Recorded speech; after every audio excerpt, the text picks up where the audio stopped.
Kentucky goes on the road and beats the Auburn Tigers. Everybody on the College GameDay crew didn't give Kentucky a chance, but these players said, I don't care, and they win this game. We'll talk about that and preview the LSU game coming up right here on today's episode of the Wildcats Today podcast. I'm your host, Andrew Stefaniak, writer and editor over at Wildcats Today, joined as always by my co-host, Carson Nash. Carson, I know you're doing really well. Tell the people how you're feeling. I'm feeling wonderful. I after the biggest win on the season so far, it's a great time to be a Wildcat. And how'd you enjoy your time down at the Plains? It was fun. It was a good time, and we're going to talk about the atmosphere. I'll tell you and we'll get into this, but I don't think I got to fully experience. I would love to go back there when they're not playing Kentucky, so that I don't, you can kind of root for Auburn almost if they're not playing Kentucky, because I'd love to see that atmosphere legitimate. Kentucky never let those fans get into the game. Every time that Auburn almost got into the game, Reeves got a bucket, and that'll be a theme for today. We'll get into that. But Carson, the people want to know. There's been rumors that you're going to be in Nashville and you plan to ride a mechanical bull, and I just want to hear can you confirm that for the listeners here at Wildcats Today? Well, before we got on here, I thought it was actually you that was the one that was supposed to be riding the mechanical bull. And I know all the Wildcats Today listeners would love to see Luke Combs on a mechanical bull. If beer's never this guy's heart. But you know what? I will do that. I will also sing 2 Dozen Roses at a local karaoke bar and line dance somewhere. That is all on the docket, on top of Kentucky winning an SEC championship. But now let's talk a little hoop, Carson. So Kentucky wins this game 70-59 in a game. Like I said, I'm going to be honest with you, and I know you predicted Carson, which we'll get into that. I didn't think Kentucky was going to win this game. I didn't, and I'm so happy I was wrong. Kentucky wins this one by 11 points. I thought if they were going to win, it was going to be tight. They just never, like you said, never let the crowd get into it. They stopped Broome and Jalen Williams, which Williams did go down with an injury, so best wishes to him. Hope he's doing okay. They never let Auburn's 2 best players really get all that involved. Kentucky did exactly what they needed to do, and defense, it was incredible. 2 games. Carson, break down this game. What'd you like? What'd you think about it? Yeah, so previously when we were talking about the game before the game, I kind of said that you really need to put an emphasis on stopping Broome and Williams, and the 2 of those guys combined had 18 points. And so I think that was a huge point into where we let up under 60 points, and I think that had a crucial part in it. But you hate to see the Williams kid go down with an injury. That was a crazy play. He was going for something spectacular there, and it was a really rough fall. It was tough to watch, but I hope that kid heals. And it sounds like it's not an ACL tear. I saw that. I think that Auburn might get him back, but I think it would be in March. I don't think it would be soon. But good for him. I thought it was an ACL tear, so good for him because it didn't look good. No, but go ahead.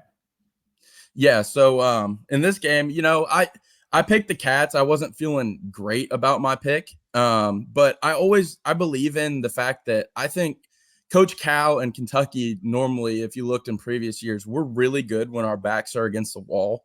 And I think this game was I don't want to say a season ender if you lose, because it was probably your hardest game on the schedule all season long. But to fight and to battle and win this game in the style that you won it was a huge reason why I think this team can.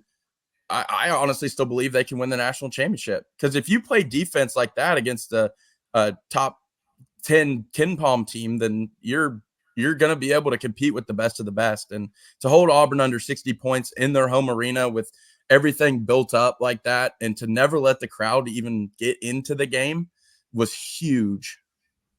Yeah, the anticipation, I went to, they called it Pearlville.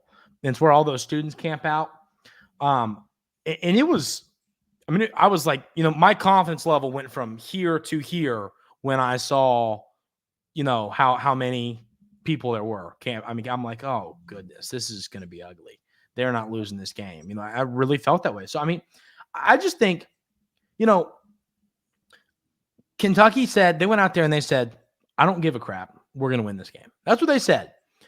And after the game, Hugo and Reeves went in front of the media and they were asked, like, what was the mentality? Nobody thought y'all were going to win this game. And they were like, we did, we didn't care what anybody, we don't care what anybody has to say. We know what we can do.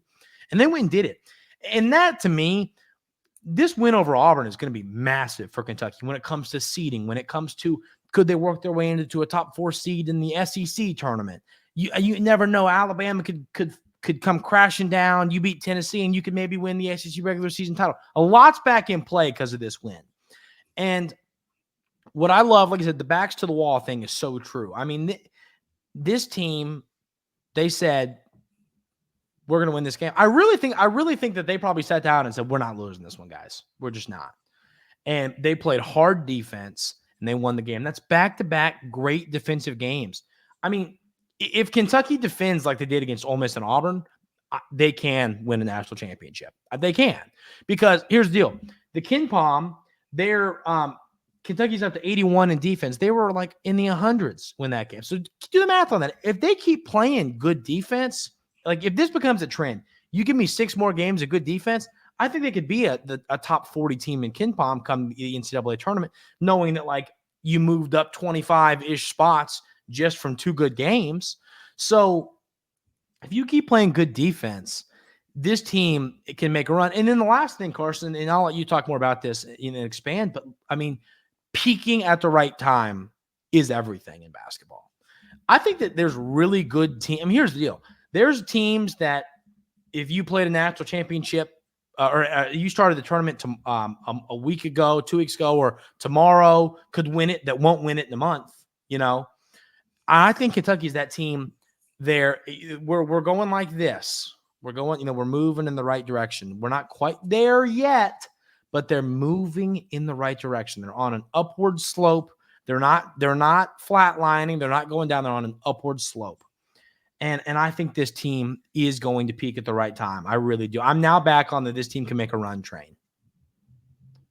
Well, yeah. So I think in this game and hopefully in the future, but I thought that even the players who didn't give you so much offensively played really, really good on the defensive end. Like Justin and DJ, even though they did not have the best offensive games, I thought they provided a whole lot of spark defensively and had a big reason why that Auburn didn't shoot good. And then, of course, you have Hugo going out there. And that kid played 36 minutes. That's incredible. Mm-hmm. That kid's just getting better and better every game and providing great defense. And that's a main reason to why Auburn had to settle for a lot of long twos. You saw that in that game, and most of them were like kind of off balance too. So they were never really great shots. They did get a couple open looks that they missed, but other than that, I think we played really, really good defensively. And you saw the defense extend a little bit.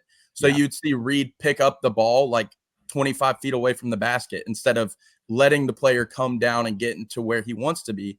And so you kind of saw Auburn, they were a little unprepared for that. And so I think all of that combined led to a great defensive performance. And then of course we have to talk about Mr. Adu Thiero. Incredible. I think Adu can be the best player on this team. Mm-hmm. I know that's a crazy statement, but I think all around he can be the best player on this team.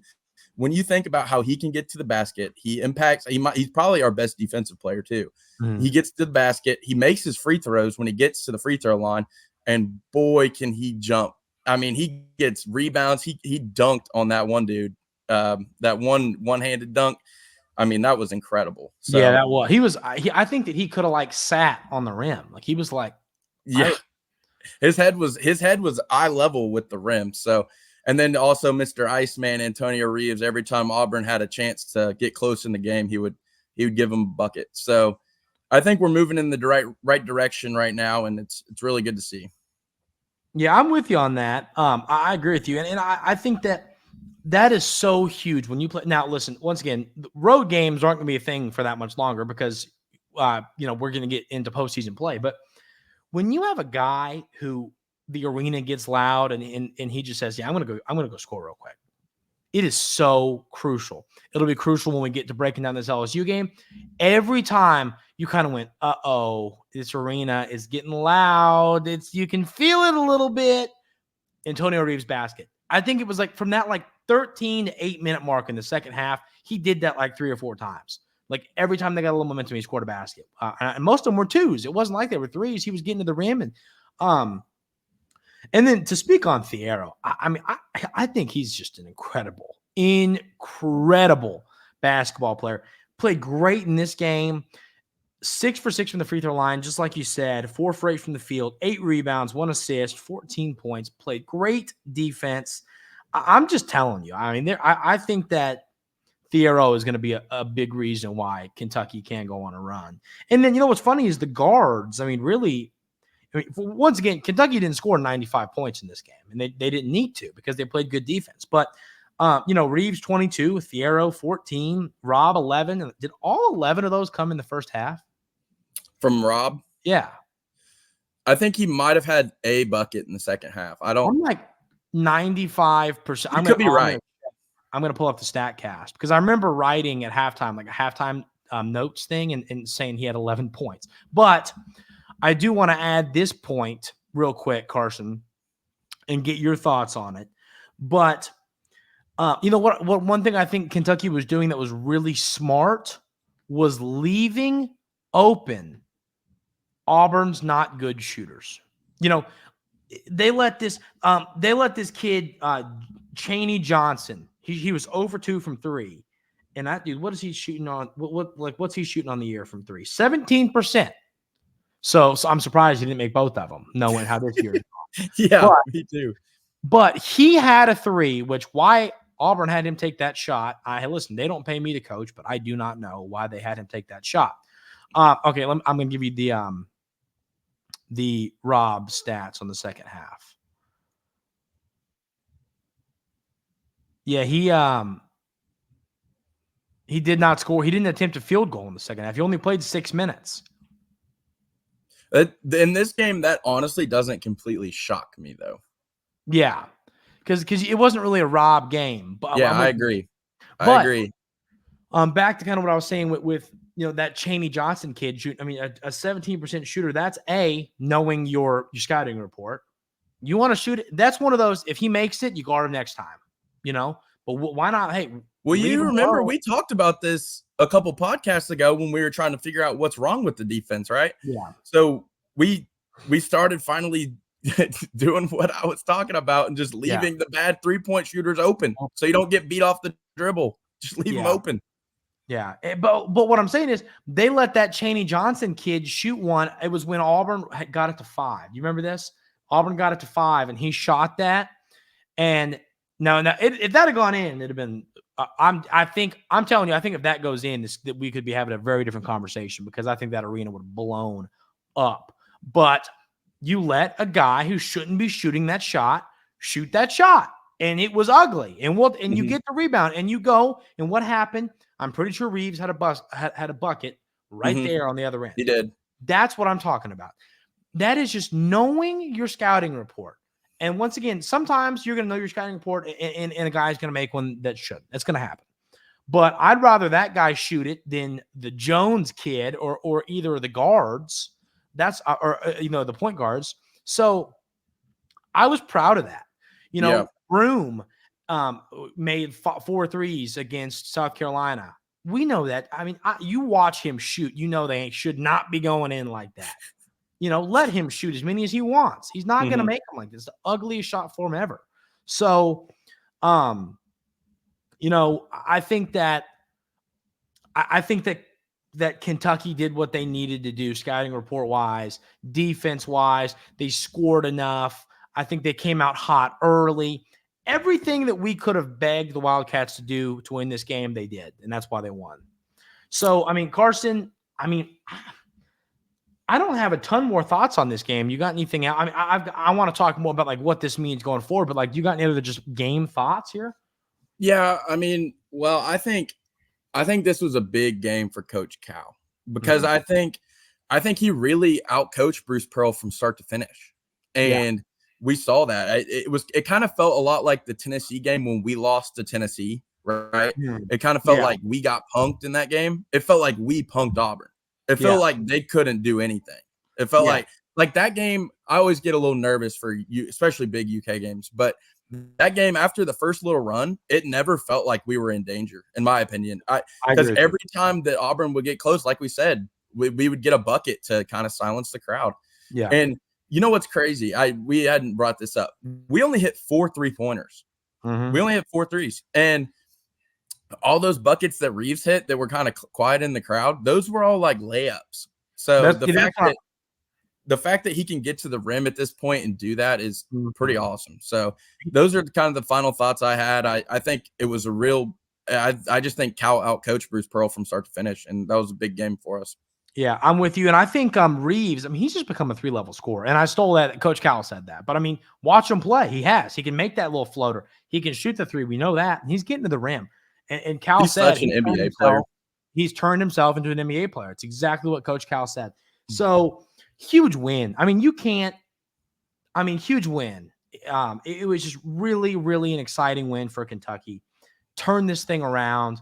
I just think everybody that was – kind of turning into naysayers, I think you and I were starting to get a little even concerned, Carson. And these 2 back-to-back wins where Kentucky played well and played good defense, I am back in on this team because all we said, and someone commented the other day, and I'm not hating if this was your comment. But since when did the standard become okay defense for Kentucky? That's not the standard. We don't want the defense to be okay. We of course want it to be elite. But with this team and the way they can score, if they just give you okay defense, they can win a national championship, in my opinion. It can't be awful. Yeah, I agree. I mean, with how explosive the offense is, it's a top 3 offense in the country. So if you hold teams to 75, I think you have a good chance to win games. So, and that's okay. Once again, that's not bad. That's not good. That's okay. But you held Auburn and Ole Miss to under 70 points. You held Auburn under 60 points. Yeah, that's they were a top 10 KenPom team. They've dropped out since. Well, obviously, it makes sense. That's elite defense. Between both those games, I think you have to be feeling really good about where we stand right now. And there's a bunch of statistics that prove that that teams don't really get much better throughout the year on defense. And I was listening to someone the other day talk about it, but there was really one team that did, and that was Duke a couple years ago. And the thing about them, it was the year they won the title, I think, with Okafor. And that it was because they were really young, and they just had no idea what they were doing at the beginning of the year. And then they finally turned it around later in the season, which they probably shouldn't have won that championship, to be honest. Frank Kaminsky kind of ruined that. But so I think this team is getting better and can be a good defensive team. I know it's crazy to say, but I think this team can be good defensively. And I think a lineup that proves that, and I think a lineup that should be our starting lineup, should definitely have Hugo and Adu. Those are your 2 best defenders. Those are your 2 guys. You have to have them in there. And then you have to have Reed and Reeves in there. Yeah. I think any mixture of that, and that's your best lineup at this point. Yeah. So I have one question for you, kind of like a big picture question, and then we'll get into LSU. And then when I asked you, if you got any more Auburn game thoughts, holler. But no, I'll wrap up. I just huge win. They needed it. They got it. It was a gritty win. The type of thing where it makes me feel better about playing a game like that in March. Oh, Kentucky's not going to win that game. They'll hear that. They'll listen and they'll say, watch us. So big one in my opinion. But here is my question for you, Carson. Is it time? Now I want to check these numbers before. I want to see how many people played in this game for Kentucky. I know Z got in the game for a minute. I know, and Z got in and immediately gave up a basket. But let me pull this up. The reason I want to ask you, because I'm going to ask you about shortening the bench. So in this game, your guys coming off the bench, Z had 1 minute where he literally walked in, gave up a layup, and then went back to the bench. Bradshaw plays 3 minutes. Jordan Burks plays 4 minutes. So basically those 3 guys barely were in there. And then you've got your starters, and then Dillingham plays 18, Reed plays 30 minutes. I am to the point now where I think that when Mitchell's back, assuming he's good back at some point, your bench needs to be 8 players deep. It needs to be Hugo, Thiero, DJ Wagner, Reeves. I still think Edwards, and some might say that's crazy. I think that he's still doing some things. No, I agree. I mean, if you watch the game, and I went back and watched a little bit of the tape, he played good defensively. And I know he doesn't have a lot of stats to prove that, but the way he cut off drives to the basket and prevented his guy from getting a lot of points, I just think he does provide a spark on defense that you're going to need. Yeah. And that's exactly what I'm saying here. So I think I'm in on leaving. Now, I'm not saying play him 30 minutes. I'm saying play him 20 minutes, maybe 15, 16, 17. But so those guys, that starting lineup, Anienso, Thiero, Edwards, Wagner, Reeves, I'm cool with obviously all those guys. And then Trey Mitchell, Reed, and Rob. I think those are the 8 players should be playing. I don't think we should be seeing Burks and Bradshaw and Z anymore. I just don't think – I still think Z – I believe in Z for the future and Bradshaw a little bit too, but I just think Bradshaw Big Z gives you a higher offensive floor. I would rather see Big Z than Bradshaw if I had to pick one because I think Big Z is better offensively. They're both not good defenders, but I think at the end of the day, you should just shorten this bench. So what do you say about that? And then we'll break down this LSU game. No, I agree, especially with what you said. I think that those players you named just aren't physically ready yet for especially SEC basketball. So I think that their minutes should go down. And I definitely want to shorten the bench, but at the same time, like it's a very talented team and we're very deep. So you're going to want to cut the rotation probably to 8, like you said. But there's also going to be games where players who don't get to play all that much are going to have a chance to impact the games. Like in 2014, when we went on that run with the Harrison twins to the title against Michigan, Marcus Lee had a huge game that game. And so he was someone who didn't get any run at all during that season, mostly because we had Randall and Willie. So he didn't see the court much. So I think having the depth there still, even though they might not get minutes, is going to be crucial when it comes down to these later games and more impactful games. Yeah, I'm with you on that. Are you ready to head on to this LSU game? I think I'm ready to go. So, listen, y'all know me that have been listening to us now. I am quick to be concerned. Now, this is a different type of concern. I am going to predict Kentucky to win this game. I think they will, and I think they should win this game. But I think coming off of the emotional high, I think that's a serious thing. You know, you are playing LSU away from Rupp Arena. Now, you know what's kind of funny? I mean, you could argue they've been playing better away from Rupp Arena. But they said that. They said that they don't feel as much pressure on the road because it is one of those things, you know, and you know it as well as I do. We're both athletes. Going and playing somewhere else, it's kind of fun. For our baseball years. Not college athletes. Yeah, but you just called us athletes. We are athletes. Or I'm an athlete. I don't know about you. When have we ever been athletes? I've always been an athlete. Okay, just because we played baseball does not make us athletes. Let's not lie to the people here. Hey, my 16 points in the rec league the other night says differently. Okay, there he is. But you know, LSU is one of those teams. At one point, I had them kind of on that Florida level. Florida's now, I think, separated themselves where they're just a good basketball team.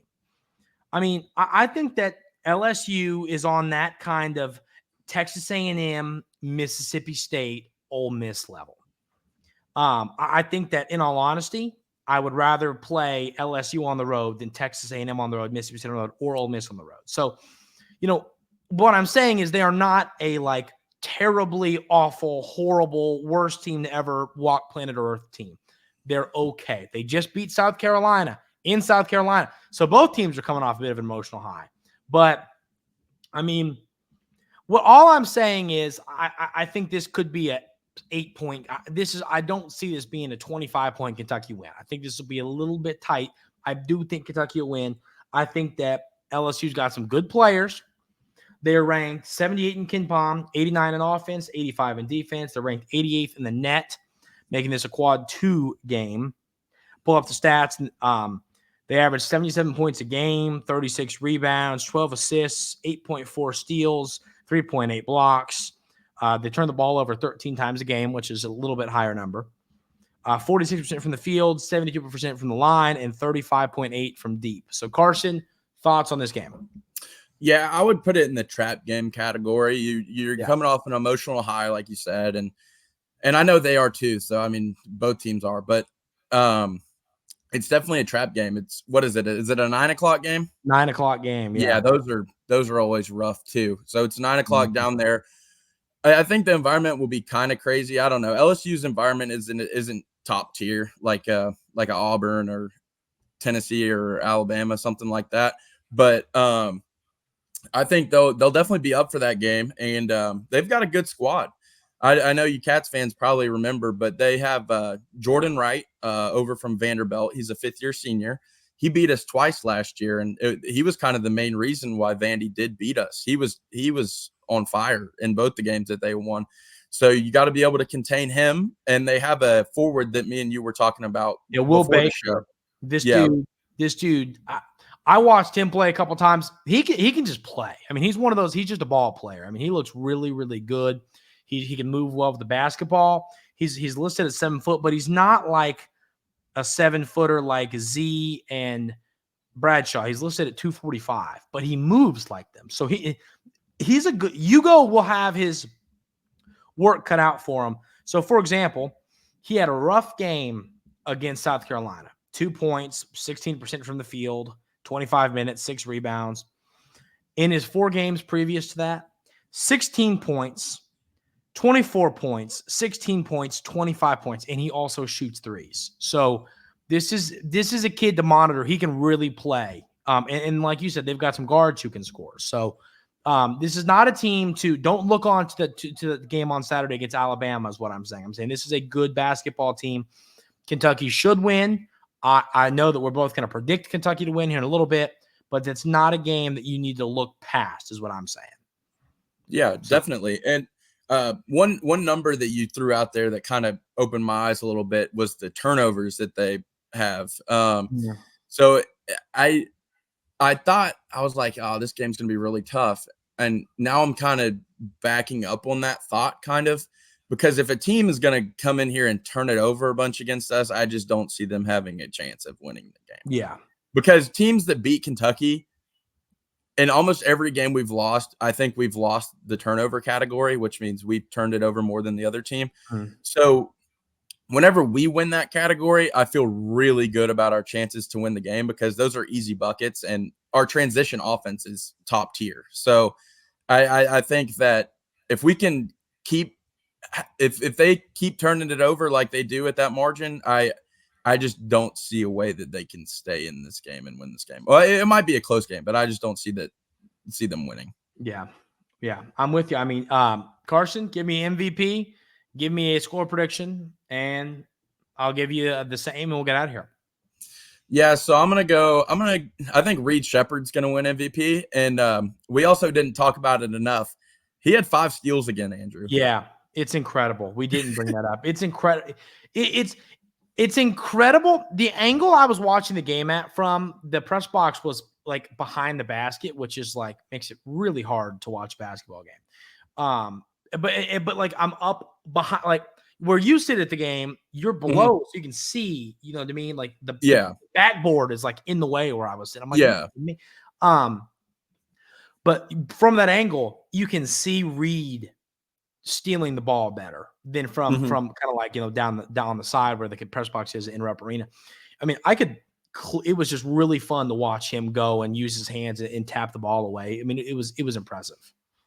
Yeah, and it was crucial in the win. I mean, 5 steals is 5 extra possessions for us, so that makes and breaks a game. And if he keeps that up, he's definitely he leads the league in steals. He has to. I don't even think I have to check the stats on that, but I think I'm going to go Reed for MVP. He puts up MVP numbers almost every game, but I'm going to pick him. I'm going to pick him to win MVP this game, and I think the Cats are going to win. I think the defense continues. I think the Cats put up another good defensive performance. I think Kentucky wins 85 to, I'm going to say 70. I think it's going to be a 15-point win. I think we're starting to right the ship a little bit, and to hold the team to 70 would be another good defensive performance. So I think the Cats are going to do it down in Baton Rouge. I agree with you. I'm pulling up steal numbers. Let's see. Reed is number 8 in college basketball in steals. Is he first in the SEC? Yes, he's first in the SEC. Someone from FIU, Montana State, Arizona State, Penn State, McNeese, Iowa State, and Merrimack are ahead of him. He's number 8. Yeah, in 25 you games, could probably has have some steals in those leagues. Man, this dude from FIU has 89 steals in 25 games. That's nuts. Compared to, and Reed has 65. That's absurd.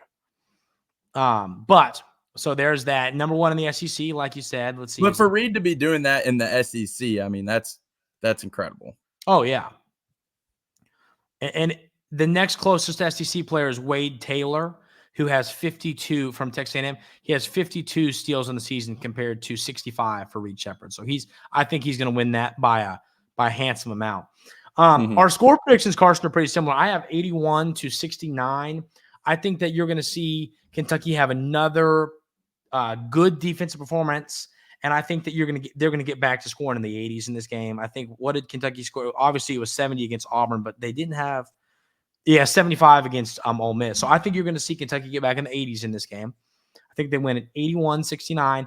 And I have DJ Wagner. I think he's going to get back to himself. He did some good things against Auburn, which we said one more bad game and we might need to start talking about DJ Wagner. It was kind of a okay game. Not a great game, not a bad game. I'd love to see him have a great game because guard play wins in March. We need Rob, DJ Reed, Reeves, all of these guys playing good basketball when March comes around. So DJ is my guy. Carson, anything else before we call it a day? Nothing other than a huge win, and hopefully we keep righting the ship and get back to old Kentucky basketball. Keep winning. Yep. Exactly right. If you haven't already, hit that like button, hit that subscribe button. Like we always say, it really does help the show. So hit those buttons. It helps a lot.